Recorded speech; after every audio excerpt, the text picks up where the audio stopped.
Good morning students. आज हम लोग संस्कृत में पाठ 17 पढ़ेंगे, जिसमें समाज के बारे में हम लोग को पढ़ना है। समाज बच्चों हिंदी में भी आप लोगों को हमने पढ़ाया था कि समाज किसे कहते हैं, समाज के कितने भेद होते हैं। तो वही चीज़ आज हम लोग संस्कृत में पढ़ने जा रहे हैं।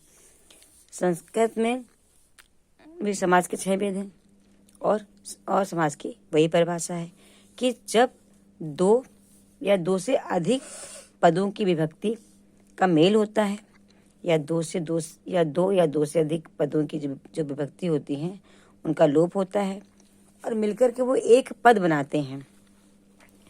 तो ये जो एक पद बनाने की जो प्रक्रिया है इसे हम समास कहते हैं। ठीक है।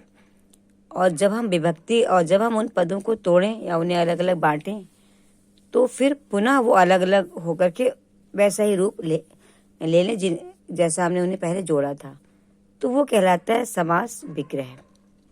तो इस प्रकार इसकी परिभाषा में हम कह सकते हैं कि 2 या 2 से अधिक पदों की विभक्ति का लोप होकर एक पद बनने की क्रिया या प्रक्रिया समास कहलाती है और विभक्ति का पुनः प्रयोग कर उन्हें अलग अलग अगर कर दिया जाए तो ये प्रक्रिया समास विग्रह कहलाती है। तो इसे हम कहते हैं समास विग्रह, यानी अलग अलग करना, जोड़ना कहलाता है समास और अलग अलग उन्हें करना कहलाता है विग्रह। ठीक है। तो समास में कम से कम 2 पद जो होते हैं, 2 पद उसमें अवश्य होते हैं और जो पहला पद होता है उसे हम कहते हैं पूर्व पद और जो दूसरा पद होता है उसे हम कहते हैं उत्तर पद। चूँकि 2 पद, कम से कम 2 पद होते हैं, 2 पदों के मेल से समस्त पद बनता है। तो पहला पद जो होता है वो कहलाता है पूर्व पद, दूसरा पद कहलाता है उत्तर पद। ठीक है। और इन दोनों पदों के मिलने से जो पद बनता है वो कहलाता है समस्त पद। अब समास के प्रकार देखिए, समास के 6 प्रकार आपको बताए थे। द्वंद्व समास, दिग्गु समास, कर्मधारय समास, बहुब्रीहि समास, तत्पुरुष समास और अव्ययीभाव समास। ठीक है। तो सबसे पहले हम लोग पढ़ते हैं द्वंद्व समास कि द्वंद्व समास क्या होता है। तो बच्चों, द्वंद्व समास में जो 2 पदों का मेल होता है तो दोनों पद जो है वो समान रूप से प्रधान होते हैं। इस समास की द्वंद्व समास की ये विशेषता होती है कि जिन 2 पदों का योग होता है तो यानी कि पूर्व पद और उत्तर पद, तो वो दोनों ही पद जो है वो प्रधान होते हैं, कोई इसमें छोटा या और बड़ा नहीं होता है। ठीक है। और इसमें और जब इसका हम विग्रह जो करते हैं तो इसमें चा का प्रयोग होता है। चा का मतलब होता है और। जैसे हिंदी में हम द्वंद्व समास में और शब्द का लोप होता है, उसी प्रकार संस्कृत में चा शब्द का लोप होता है। चा का अर्थ होता है और। जैसे कि देखिए, रामा चा लक्ष्मणा चा। अब यहाँ पे राम और लक्ष्मण, यहाँ दोनों लोगों की बात हो रही है, तो इन दोनों को जोड़ करके, इन दोनों पदों को जोड़ के जब हम लिखेंगे तो हम लिखेंगे इन्हें राम लक्ष्मणो। ये हमारा समस्त पद बन गया, राम लक्ष्मणो। ठीक है। अब इसमें 4 शब्द का लोप हो गया है। जब विग्रह करेंगे तब हम 4 शब्द को लिखेंगे, रामाचा लक्ष्मणाचा, राम और लक्ष्मण। अब इसी प्रकार से अगर माता और पिता शब्द को हम जोड़ते हैं तो माता च पिता च। तो जब इन दोनों पदों को जोड़ते हैं तो समस्त पद हमारा बनता है माता पितरौ या फिर पितरौ, क्योंकि दोनों लोगों को जोड़ दिया और जब 2 लोग हैं तो यहाँ पर हमारा द्विवचन आएगा, तो माता पितरौ। ठीक है।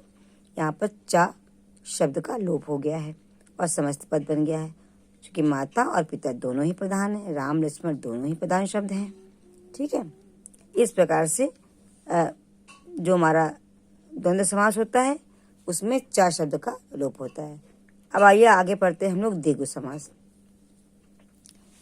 तो देखिए बच्चों, दिगु समास क्या होता है। दिगु समास में जिन 2 पदों का मेल होता है, जिन 2 पदों को हम जोड़ते हैं, उनमें हमारा जो पूर्व पद होता है वो संख्यावाचक होता है। ठीक है। क्योंकि 2 पदों को जोड़ करके समास बनता है, समस्त पद बनता है। तो जो पहला पद होता है वो संख्यावाचक होगा। ये द्विगु समास की विशेष पहचान होती है कि पहला पद संख्यावाचक अवश्य होगा। ठीक है। और यह समास प्रायः समूहवाची होकर के अधिकांशतः नपुंसक लिंग एकवचन होता है और कभी कभी स्त्रीलिंग भी ये होता है। अब देखिए इसको उदाहरण से समझते हैं। त्रयाणाम भुवनानाम समाहारा, ये शब्द है कि त्रयाणाम भुवनानाम समाहारा।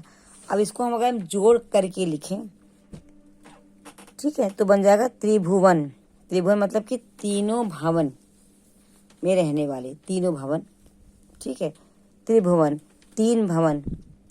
त्रयाणाम, देखिए त्रयाणाम मतलब कि तीन, ये पहला शब्द हमारा संख्यावाचक है, भुवनाम समाहारा। इसको जब जोड़ेंगे तो हमारा समस्त पद हमारा बन जाएगा त्रिभुवन। इसी प्रकार से अब एक उदाहरण और लेते हैं। चतुर्णाम युगानाम समाहारा। अब देखिए पहला पद क्या है हमारा, संख्यावाचक। ठीक है, कि चार, तो चार युग हैं, उनका समाहार हो रहा है, तो हमारा शब्द बनेगा चतुर्युगम, चार युग। जब चार युगों को हम जोड़ रहे हैं, चार युगों का समाहार हम कर रहे हैं, तो शब्द हमारा बनेगा, समस्त पद क्या बनेगा, चतुर्युगम। ठीक है, और जब तीन भवनों का समाहार हुआ तो त्रिभुवन। इसी प्रकार से देखिए कि पहला पद में संख्यावाचक शब्द जरूर आएगा। ये द्विगु समास की सबसे बड़ी पहचान होती है। तो जिस प्रकार से द्वंद्व समास में और शब्द छिपा होता है, दोनों पद प्रधान होते हैं, उसी प्रकार से द्विगु समास में पहला पद संख्यावाचक होगा। ये इसकी पहचान होती है। ओके, अब हमारा तीसरा पद है कर्मधारय समास। अब देखिए कर्मधारय समास क्या होता है। कर्मधारय समास में जिन दो पदों का मेल होता है उसमें हमारा जो पूर्व पद होता है वो विशेषण की तरह कार्य करता है।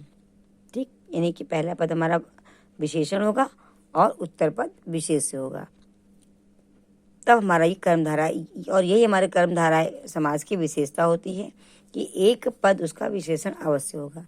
तो दो पदों को मिलकर के समास बनता है, पूर्व पद और उत्तर पद। तो पूर्व पद जो भी होगा वो हमारा विशेषण होगा और उत्तर पद हमारा विशेष होगा। ये हमारे कर्मधारय समास की परिभाषा भी है और ये इसकी पहचान भी है। अब देखिए इसको उदाहरण से समझते हैं। जैसे कि अगर कोई शब्द लिखा है वीर पुरुष, तो देखिए पहला पद हमारा वीर है, दूसरा पद हमारा पुरुष है। अब वीर शब्द क्या है, ये विशेषण है और ये किसके लिए आया है, पुरुष के लिए आया है। ठीक है, अब जब इन्हें मिला करके लिखेंगे तो हम कहेंगे वीर पुरुषा कि वीर पुरुष, ये समस्त पद हमारा बन गया वीर पुरुषा। अब वीर शब्द हमारा विशेषण है और पुरुष शब्द हमारा विशेष है, तो यहाँ पर कर्मधारय समास है। इसी प्रकार एक उदाहरण हम और देखते हैं, जैसे कि महापुरुष। तो महापुरुष जो हमारा समस्त पद ही बना है, ये महान और पुरुष इन दो पदों को जोड़ करके बना है। तो महान शब्द क्या है, विशेषण है और पुरुष शब्द है। ठीक है, मतलब विशेष है। तो पुरुष के लिए महान शब्द का प्रयोग हुआ है, यानी महान विशेषण शब्द का प्रयोग हुआ है पुरुष के लिए, और दोनों को जोड़ने पर समस्त पद हमारा बना है महापुरुषा। तो ये हमारा कर्मधारय समास है। तो ऐसे सभी समस्त पद जिनमें की विशेषण शब्द का प्रयोग होता है, अर्थात ऐसे वे दो पद जिनमें पहला पद विशेषण और दूसरा पद विशेष होगा, उन्हें जोड़ करके अगर हम समस्त पद बनाते हैं तो वो कर्मधारय समास के अंतर्गत, वो सभी पद हमारे कर्मधारय समास के अंतर्गत आते हैं। ये कर्मधारय समास की विशेषता होती है। आज बच्चों हम लोग यहीं तक पढ़ते हैं। अब इसके आगे के 3 समास हम लोग कल की क्लास में पढ़ेंगे। Okay, bye.